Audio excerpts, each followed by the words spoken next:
Alright, what if Yoriichi fought Zoro? Zoro's dream is to become the world's greatest swordsman, while Yoriichi was the pinnacle of swordsmanship in his series. He was born to be a conqueror. The other was born to be the greatest. Ordinarily, these two would never cross paths with each other, because, well, they're from different series. But what if a sudden twist of fate brought these two exceptional swordsmen face to face? What would happen? Let's find out. Now, this What If episode also serves as a spin-off to the What If Yoriichi was Nezuko's brother. We did it recently, so make sure you check that one out if you haven't already. It's worth every minute, that's a promise. Now, Zoro and the others arrived in Wano a couple of weeks before Luffy and his group. They were to stay low for the time and not attract the attention of Orochi or the Beast Pirates. Kinemon stressed the importance of staying low time and time again, but they all were still looking at Zoro. He's going to get lost, isn't he? These were everyone's thoughts. Zoro-dono, the reason I'm telling everyone to stay low isn't just because of Orochi or the Beast Pirates. Rumors are that strange phenomena occurred in Wano all the time. Some people just disappear and are never found again. Kinemon once again asks Zoro to not go off on his own,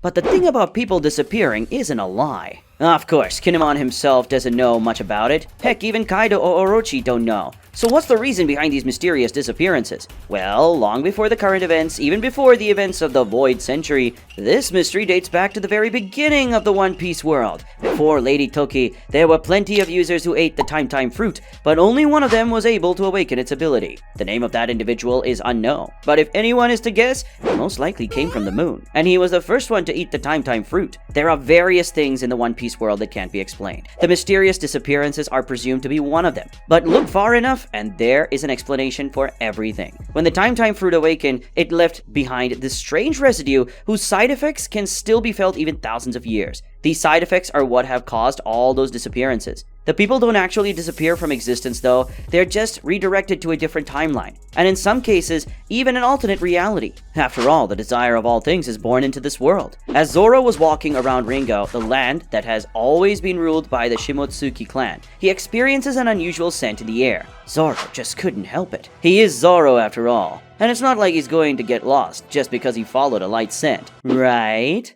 Unfortunately, this is exactly what happens. The thing is, the number of people who disappear is astonishingly low. That's why no one ever really raised any concerns about it. It's like one person every 10 years or so, and very rarely do they return. Rumor has it that the legendary god of the blade, Shimotsuki Ryuma, once experienced this mysterious phenomenon as well. Meanwhile, in a different world, the greatest demon slayer to ever exist is taking a light stroll. A few months ago, he finally killed the king of demons. Since then, the world has been freed of the curse of demons. Side note here, guys, check out the What If Yoriichi was Nezuko's brother story if you want to know how Yoriichi butchered Muzan. Anyway, one day as Yoriichi is traveling around in the northmost regions of Japan, he meets an old storyteller. Yoriichi may not seem like it, but he loves stories, tales from the past, legends of the old. He helps out the old storyteller with his chores for the entire week, and then asks the man to tell him something interesting. Young man, I can tell. You're strong. You almost remind me of the samurai my great-grandfather used to talk about before he passed. The samurai named Shimotsuki Ryuma.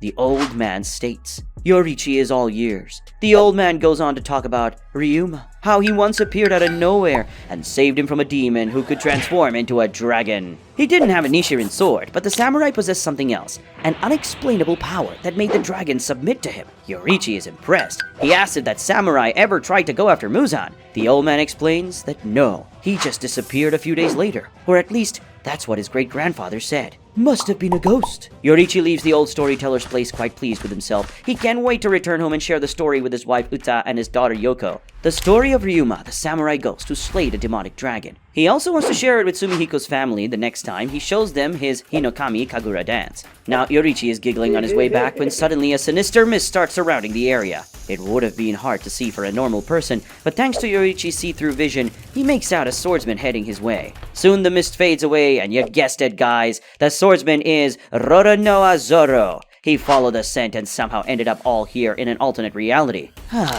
I can't believe I got lost, Zoro says. Yoriichi silently stares at him. He was going to ask him if he's Shimotsuki Ryuma. Something about the 3 swords Zoro was carrying caused him to be cautious instead. He is concerned. Who is this? A human? A demon? There was definitely something unusual about Zoro. He was giving off a strong, ominous, yet powerful strength. Yes, Yoriichi ended demonhood after killing Muzan, but now that he has come across this man, he wonders, is there more to demonhood than just Muzan? There was also the demonic dragon the old storyteller talked about. Soon the mist fades away, and the two of them are seen standing underneath the moon's pale glow. The battlefield lay bare. There is an open plain surrounded by dense forest. The air hung with anticipation as the two swordsmen were now facing each other. Yoriichi was still conflicted. He has never met anyone like Zoro. He can't quite understand if this is going to be a battle or not. Can you tell me where I am? This is still Wano, right? Zoro asks. Wano? I've never heard of that place before. But by any chance, could you be Shimotsuki Ryuma? Yoriichi asks back. Zoro is taken aback by hearing Ryuma's name. But this is good. If this other swordsman knows about Ryuma,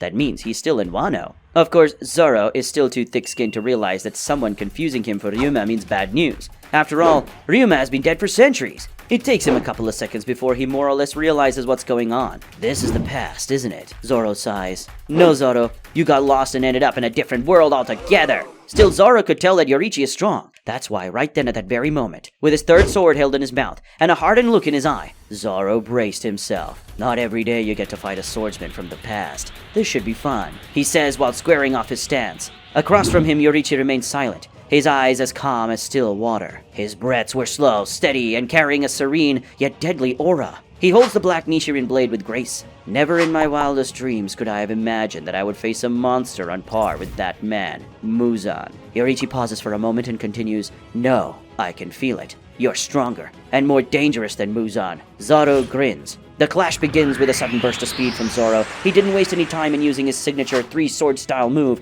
Onigiri. Zoro's sword forms an X as he slashes through Yoriichi in a fierce motion. But Yoriichi didn't consider speed of this level to be a danger to him. Not at all. Just as Zoro attacks descend upon him, Yoriichi's blade whirls in an arc of flame and collides with Zoro's three swords. Sparks fly and illuminate the darkness around them. Despite the intensity of Zoro's strike, Yoriichi remained immovable. It was Onigiri versus the dance of the fire god. Zoro, on the other hand, skids back. He did not expect a counter like that. Besides, when has Onigiri ever worked against a truly worthy foe? You're not bad, Zoro says. His swords vibrate in his strong grip as he grins. Yoriichi simply nods. Now that he has experienced a clash from this man firsthand, he can go on the offensive. He steps forth and simultaneously ignites the second form of the sun-breathing, clear blue sky. What Zoro experiences next is a flurry of strikes so swift and precise, they seem to draw a clear sky on the dark canvas of the night. It is poetic to say the least. In response to this, Zoro quickly switches to his two-sword style and fends off against Yoriichi's attacks. But Yoriichi's technique was a symphony of lethal precision. Each strike tested Zoro's finesse. Zoro laughs hysterically. How long has it been since he fought a proper swordsman? He feels so satisfied, larger than life. But Zoro, who craves the thrill of a good battle and always seeks to prove himself, at that moment, he wanted nothing more than for this night to never end. Hours pass by as their swords continue to clash. But at this point, Yoriichi has started having fun too. Now that he has exchanged so many blows with Zoro, he can tell that the unusual vibe he got from Zoro wasn't malicious at all. They were intensely fueled by his one burning desire to fight. The desire to prove himself. Yoriichi was able to butcher Muzan as naturally as he breathed. So to him, this duel with Zoro is the most fun he's ever had as a swordsman. Nobody in the Demon Slayerverse thought they'd see Yoriichi smile in the middle of a battle, but it has finally happened. Both Zoro and Yoriichi are having fun, but then Zoro notices that same scent. I see. So it's like that, huh? Zoro mutters. His time is running out. He'll soon be right back in Ringo. And so in a burst of resolve, he launches his ultimate move yet. 9-sword style, Ashura. Just like that, 9 phantom swords flash.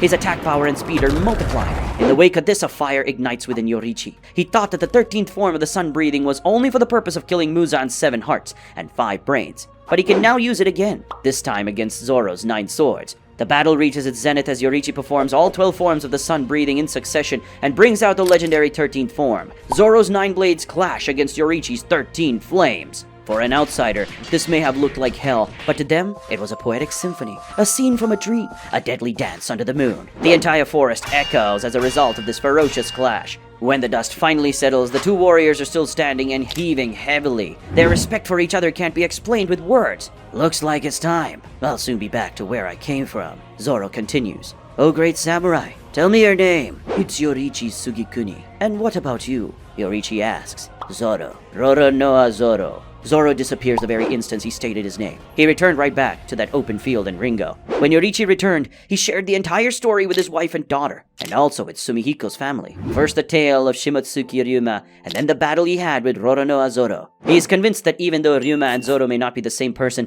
they definitely came from the same place. Subsequently, Zoro realizes that it has somehow been more than a week since he disappeared. Kinemon is furious. The Straw Hats may be used to Zoro wandering off or wherever he wants, but he was worried restless. When Zoro returns, he quickly asks the man, "Where have you been?" To that Zoro replies, "Guess I got lost." So guys, that was my take on What If Yoriichi Fought Zoro. Their battle was indeed a relentless dance under the moonlit sky, where respect grew amidst the chaos. Now I'm sure you guys have a lot to add to this story. Feel free to go wild in the comments section. If you want a second part, please start hitting that like button. 10k likes says there'll be a part 2.